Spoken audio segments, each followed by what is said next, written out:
Hello everyone, this is chapter 2, class 6, history and CRT. From hunting, gathering to growing food.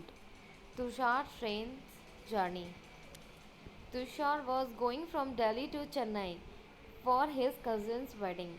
They were traveling by train and he had managed to squeeze into the window seat, his nose glued to the glass pane. As he watched trees and house fly past, his uncle tapped his shoulder and said, "Do you know that trains were first used about 150 years ago? And that people began using buses a few decades later."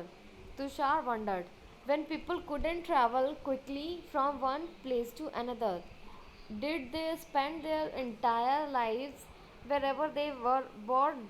Not quite. The earliest people, why were they on the move? We know about people who lived in the subcontinent as early as 2 million years ago. Today we describe them as hunter gatherers. The name comes from the way in which they got their food. Generally, they hunted wild animals, caught fish and birds, gathered fruits, roots, nuts, seeds, leaves, stalks, and eggs. Hunter gatherers moved from place to place. There are many reasons for this. First, if they had stayed at one place for a long time, they would have eaten up all the available plant and animal resources. Therefore, they would have had to go elsewhere in search of food. Second, animals move from place to place, either in search of smaller prey, or in the case of deer and wild cattle, in search of grass and leaves. That is why those who hunted them had to follow their movements. Third, plants and trees bear fruit in different seasons. So people may have moved from season to season in search of different kinds of plants. Fourth, people, plants, and animals need water to survive. Water is found in lakes, streams, and rivers. While many rivers and lakes are pre- uh, perennial with water throughout the year, others are seasonal.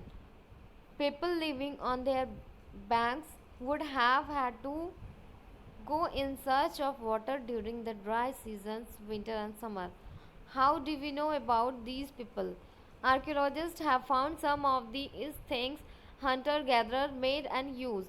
It is likely that people made and used tools of stones, wood, and bone, of which stone tools have survived best. Some of these stone tools were used to cut meat and bone, scrap bark from trees, and hide animal skin, chopped fruit and roots.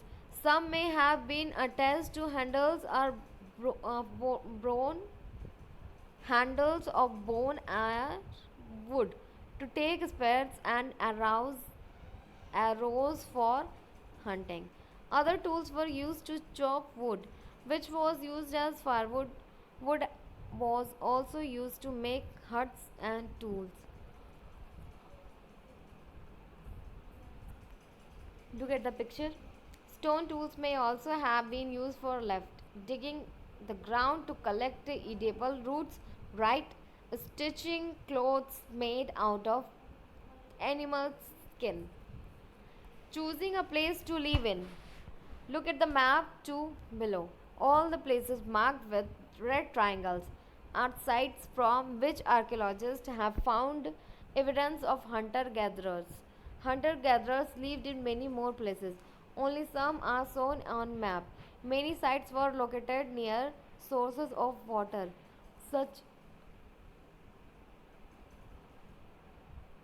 such as rivers and lake. Look at the picture. Burj home, Mehergarh, Bhimbetka, Chiran, Koldiva,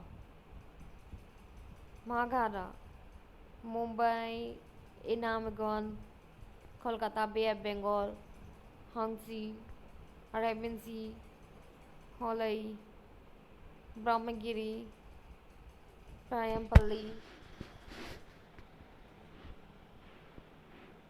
Lakshadweep. Look at the symbols. Paleolithic sites, triangle, square, Neolithic, and circle, Mesolithic, and you can see it is oval, early village, star, modern cities. As stone tools were important, people tried to find places where good quality stone was easily available.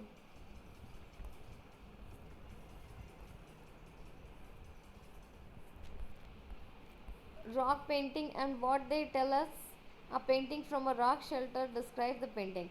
Many of the cave in which these early people lived have paintings on the walls. Some of the best examples are from Madhya Pradesh and southern Uttar Pradesh.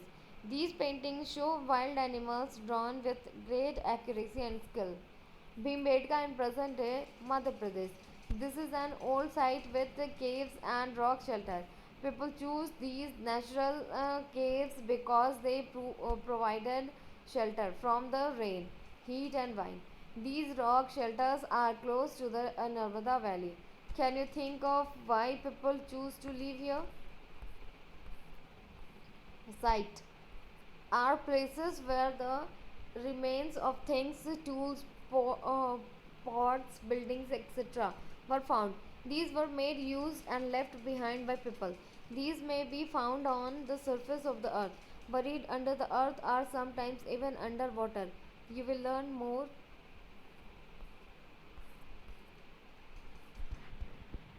about different sites in later chapters. Finding out about fire. Find the Karnol Caves on map 2, page 13. Terraces of ash have been found there. This suggests that people were familiar with the use of fire. Fire could have been used for many things as a source of light, to roast meat, and to scare away animals. What do we use fire for today? Names and dates. Archaeologists have given lengthy names for the times that we are studying. They call the earliest period the Paleolithic. This comes from two Greek words, paleo meaning old and lithos means stone. The name points to the importance of finds of stone tools. The Paleolithic periods extend from 2 million years ago to about 12,000 years ago. This long stretch of time is divided into the lower, middle, and upper Paleolithic. This long span of time covers 99% of human history.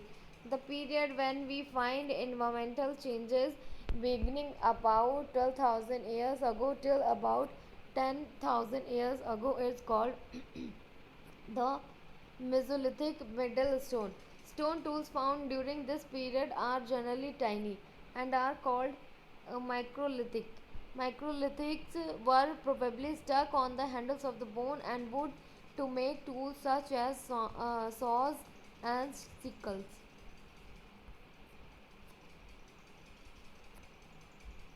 At the same time, older varieties of tools continue to be in use. The next says from about 10,000 years ago is known as the Neolithic. What do you think that the